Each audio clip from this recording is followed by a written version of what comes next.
This is your soldering iron.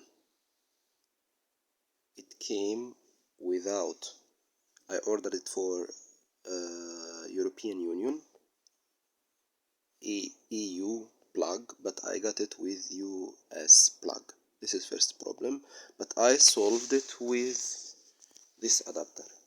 Okay, with this adapter, so this problem is solved. Then I tried it and it worked once, so we will try it together now. Then it stopped to work,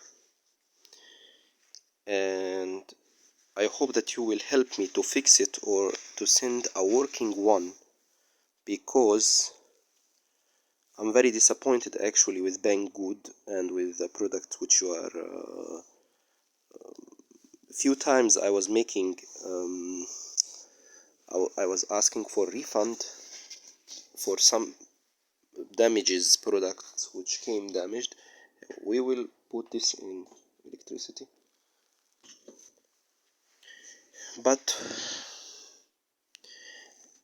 when I was asking for refund, I never got it. This item is really, as you see now, it said it's working. It's just if we it said that it is 480 degrees. We can reduce and go up, but the heating element, I can touch it with my hand. Nothing is warming up. As you see, it worked once. You see this color, but now it's not working anymore, and I wonder why. Please, I would be glad that you send me like a reason why or how I can fix this problem, or at least to send me a new working item.